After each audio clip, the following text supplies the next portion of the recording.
Hello everyone, welcome again in your YouTube channel Kiran learners academy. इस video में दोस्तों हम करेंगे, ये है थर्ड पार्ट। हम करें एसएससी इंग्लिश के वो सारे के सारे क्वेश्चन जो टीसीएस ने 2018 से 23 तक पूछे हैं ईडीएम एंड फ्रेजेस से। टोटल 100 क्वेश्चन है, 50 क्वेश्चन 2 पार्ट में हमने कवर किए हैं। अभी ये third part, that is question number 51 to लेके हम कवर करेंगे 75 तक थर्ड पार्ट में। फिर लास्ट पार्ट में करेंगे 76 से लेके 100 तक। आपके सारे क्वेश्चन वो कवर हो जाएंगे जो एसएससी के हर एग्जाम में अभी आज हाल फिलहाल में पूछे जाते हैं और बार बार रिपीट होते हैं, वो सारे ईडियम फ्रेजेज। अभी क्वेश्चन नंबर 51 है, ये हमारी बुक भी आती है। सारे क्वेश्चन आपको बुक में मिल जाएंगे। हमने पेज नंबर भी लिखा हुआ है कि कौन सा क्वेश्चन किस पेज पे, हिंदी मीडियम में वाली बुक में किस पेज नंबर पे है और इंग्लिश मीडियम वाली बुक में कौन से पेज नंबर पे है। फर्स्ट क्वेश्चन है 51, select the most appropriate meaning of the given idiom to fit the bill. To foot the bill, तो ध्यान रखेंगे दोस्तों, टू फुट द बिल इसका मतलब होता है किसी को पे कर देना, अपना कोई एक्सपेंसिव आपको पे करना है कोई चीज, वो पे कर देना, अपना कर्जा निपटा देना। मतलब कि to make payment, to pay something, actually something expensive. जैसे मैं एग्जांपल देता हूँ, airlines currently foot the bill for the security systems. ठीक है, तो इसका मतलब है पे करना, to make payment. Option 4 is correct. कौन सा होगा? Option 4। Question number 52, underline idiom बताना है आपको। अंडरलाइन वर्ड का इसका मतलब क्या होगा आपको ये बताना है। मैं बता देता हूँ इसमें अंडरलाइन वर्ड कौन सा है। ये है like shooting fish in a barrel. पहले मीनिंग निकालते हैं इसका, पढ़ते हैं इसको। My elder brother is so innocent that winning an argument against him is like shooting fish in a barrel. तो इसको अगर मैं आपको समझाता हूँ सिंपल लैंग्वेज में, मेरा बड़ा भाई इतना मासूम है कि उसके खिलाफ बहस जीतना क्या है, मछली पकड़ने जैसा है, मछली पकड़ने के बराबर है। ठीक है, तो यहाँ से मीनिंग क्या निकल के आया, ये टास्क है कोई ना कोई उसके लिए क्या है दोस्तों, तो आप यहाँ से मीनिंग निकाल सकते हो। तो means exceptionally easy to do या वेरी इजी। तो ऑप्शन कौन सा होगा इसका? ऑप्शन राइट होगा इसका, option second, exceptionally easy to do. कोई चीज़ आपके लिए आसान हो करने में, ऑप्शन सेकंड इज करेक्ट। ठीक है, इसका मतलब होता है like shooting fish in a barrel, means आपके लिए कोई काम करना आसान हो। Option second is correct. Question number 53, hit the nail on the head. Hit the, ये क्वेश्चन रिपीट हो चुका है। Hit the nail on the head हम कर चुके हैं। तो इसका मतलब है do something exactly, do something exactly. Option 4 is correct, मतलब कि डू समथिंग एग्जैक्टली राइट। कोई काम पूरा परफेक्शन होना काम करने में, ठीक है, तो उसे बोलते हैं hit the nail on the head. Question number 54, Cissy promised to turn over a new life and keep her room clean from now on. Underline idiom है, उसका मतलब आपको बताना है। अंडरलाइन क्या है इसमें? ये है to turn over a new life, to turn over a new life. ठीक है, इसका मतलब आपको बताना है। देखो, सबसे पहले मतलब समझ में आना चाहिए। CC promise to turn over a new life and keep her room clean from now, मतलब कि सीसी ने प्रॉमिस किया कि अब से वह एक नया चैप्टर शुरू करेगी, नया अध्याय शुरू करेगी और अपना जो रूम है वो साफ रखेगी। तो इस पे जो इसका मीनिंग निकल गया है दोस्तों, किसका? To turn over a new life. तो इसका मतलब है, ध्यान रखेंगे आप, इसका राइट आंसर होगा to start behaving in a better way. Option second is correct.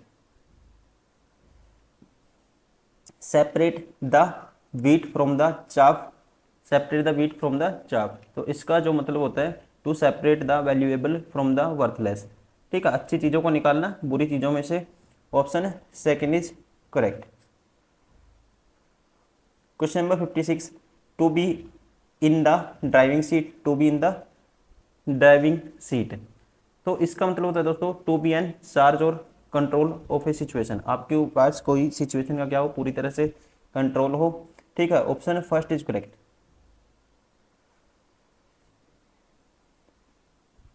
तो यहाँ पे अंडरलाइन वर्ड है burned his fingers.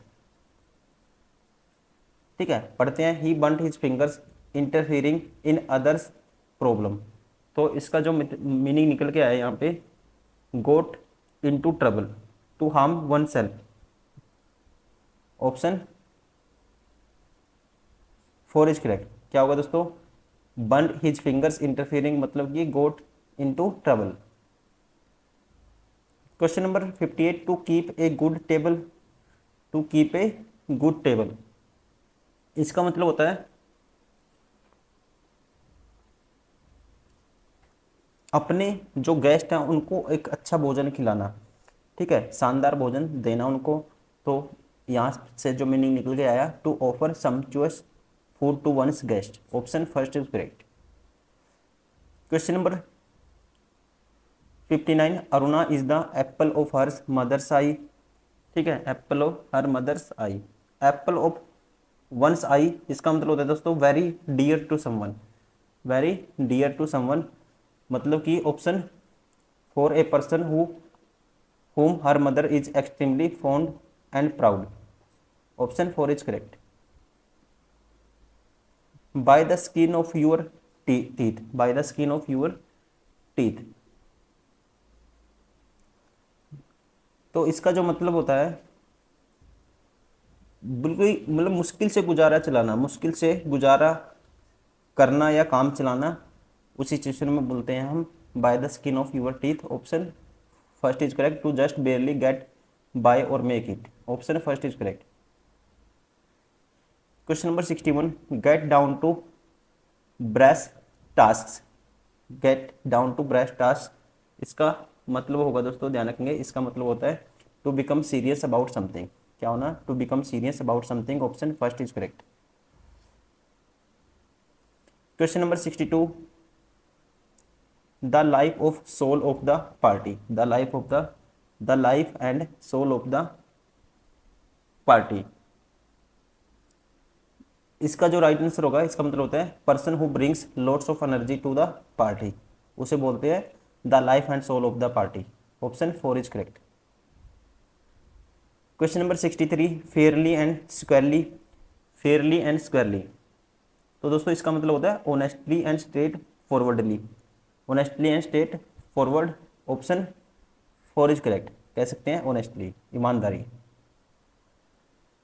Question number 64, correct idiom of the bracket वाला का आपको करेक्ट ईडियम का मतलब बताना है। He made an irreversible change that will greatly impact his life when he got the huge tattoo on his back, तो ये idiom phrase होता है, ठीक है, ये मतलब होता है, ध्यान रखेंगे इसका, वो टाइम मतलब कि जो बार बार नहीं आता, एक ही बार ऐसा पीक लेवल आता है लाइफ में, पॉइंट आता है ऐसा कि मतलब वो चीज़ एक अलग ही होती है, ठीक है, तो यहाँ से इसका मतलब होता है ये ईडियम फ्रेज होता है दोस्तों, इसके लिए हम यूज़ करते हैं cross the Rubicon, cross the Rubicon, मतलब कि इसका मतलब होता है made an irreversible change that will greatly impact his life, ठीक है, option third is correct. Question number 65, to pick holes in someone coat, to pick holes in someone coat, तो इसका मतलब होता है to find fault with someone, या कह सकते हैं complain, criticise someone, option 4 is correct. To find fault with someone, किसी को लेके क्या करना, उसमें खामियां ढूंढना, गलतियां निकालना, ठीक है, that is to pick holes in someone's code. Question number 66, add fuel to the fire, add fuel to the fire, दोस्तों पता ही होगा आपका मतलब कि टू मेक एन आर्ग्यूमेंट और बैड सिचुएशन रोस्ट, आग जलाना, घी डालना आग में, हिंदी में बोल देते हैं ऐसे, सिचुएशन को और भी डाइवर्स कर देना, मतलब कि बिगाड़ देना, option third is correct. Question number 67, that's all the rot, that's all the rot, इसका मतलब होता है कोई सिचुएशन दोस्तों, किस जब कोई काम करने के लिए बचे ना, सिचुएशन इतनी रोस हो गई है या तो खराब हो गई है, या फिर कोई कहते हैं कोई चीज़ ऐसी कंप्लीट होगी कि उससे ज़्यादा कुछ हो ही नहीं सकता, मतलब कि there is nothing more to be said about a matter, option first is correct, there is nothing more to be said कह सकते हैं इसको, इसका मतलब क्या होता है, that's all the rot. Question number 68, highlighted word का आपको बताना है, my friend was playing the devil's advocate in the discussion, devil's advocate, idiom क्या है, डेविल्स एडवोकेट, इसका मतलब आपको बताना है डेविल्स एडवोकेट का मतलब होता है, ध्यान रखेंगे, one who argues against something for the sake of arguing, मतलब कि one who argue against something just for the sake of arguing. Hindi में इसके मैं अगर बताऊँ आपको, ऐसा इंसान, ऐसा पर्सन जो किसी बात पर सिर्फ बहस करने के लिए ही बात करता है, ठीक है, उसे बोलते हैं devil's advocate. Option third is correct.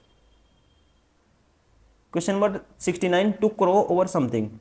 To crow over something का मतलब है एक्जल्ट लाउडली अबाउट समथिंग, या कह सकते हैं टू रिवेल बोस्टफुली ओवर समथिंग। मतलब हिंदी में किसी बात पर, ठीक है, एक कह सकते हैं गर्व से वो प्रफुल्लित होना, ठीक है, अपने आप को क्या बोलना, जिससे एक्स्ट्रा वेजेंट होता है दोस्तों, इतना अपने आप में वो हो जाना, किसी बात पे गर्व महसूस करना, ठीक है, गर्व से फूलना कह सकते हैं, तो उसका मतलब होता है to crow over something. Option second is correct, means English में इसका मतलब होगा to reveal boastfully over something. Question number 70, fly off the handle. Fly off the handle का मतलब होता है to lose one's temper suddenly and unexpectedly, ठीक है, to lose one's temper suddenly and unexpectedly, इसका राइट आंसर होगा, ठीक है, second. Question number 71, underline word मैं बता देता हूं यहाँ पे क्या है। अंडरलाइन वर्ड है cost an arm and a leg. Cost an arm and a leg. The trip to Europe cost us an arm and a leg. तो इसका मतलब होता है दोस्तों टू बी वेरी एक्सपेंसिव। कोई भी चीज़ वेरी एक्सपेंसिव हो उसे बोलते हैं cost of an arm and a leg. Option second is correct, was very expensive. Question number 72, the knew that the best way to get into hot water was to anger her boss. She knew that the best way to get into hot water was to anger her boss. तो इसका जो right answer होगा,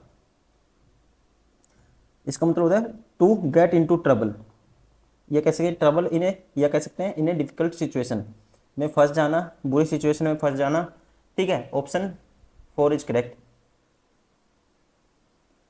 underline कर देता हूँ word क्या था इसमें, to get into the hot water. She knew that his best way to get into the hot water का मतलब क्या होता है दोस्तों, to get into trouble. Question number 73,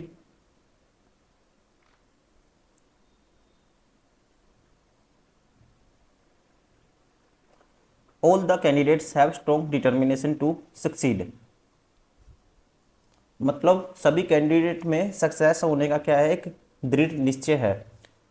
तो इसके लिए हम यूज करते हैं, उसे बोलते हैं दोस्तों फायर इन देयर बिलीज, ठीक है। ऑप्शन फोर, मतलब कि उनके पेट में आग है, ये कहते थे देसी लैंग्वेज में, सिंपल लैंग्वेज में, बट पेट में आग होना मतलब कि सभी में क्या है, सफल होने का एक दृढ़ निश्चय है। Option four is correct. Question number 74, Puja try to explain the problem but soon she tied herself up in knots. Up in knots, तो ये इडियम फ्रेज क्या है, underline, tie yourself up in knots, tie your herself yourself up in knots. तो इसका जो मतलब होता है दोस्तों, इसका जो मतलब होता है, ध्यान रखेंगे आप, इसका जो मतलब होता है ये होता है become very confused when you are trying to explain something.